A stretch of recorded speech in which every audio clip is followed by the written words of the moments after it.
समग्र ओडिशावासी भारतवासी जानते रमाकांत कि प्रकार कवि थे कि प्रकार साहित्यिक थे कि प्रकार समालोचक थे केवल से नुह आज चीफ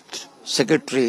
एवं विभिन्न क्षेत्र में से जो प्रकार कार्य कर तो संपृक्त मुझे जानी कहीं मुझे बेले चाकरी थी मुझे देखी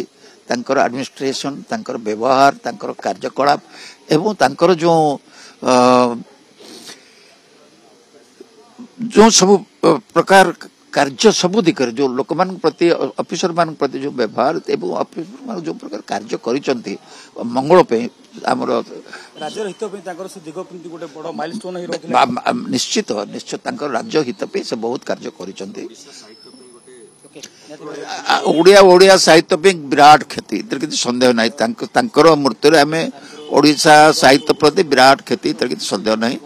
एवं आम ये कहले कौन यहाँ साहित्य जो मैंने साहित्यिक जो मैंने ओडिया साहित्य भाषा संपर्क में जानती से माने भल भाव जानते से कौन थे एवं कि प्रकार क्षति ओडिशा साहित्य समाज ओडिशा साहित्य को घटिला ओडिशा साहित्य क्षेत्र में कि प्रकार चलला यहाँ किसी संदेह ना।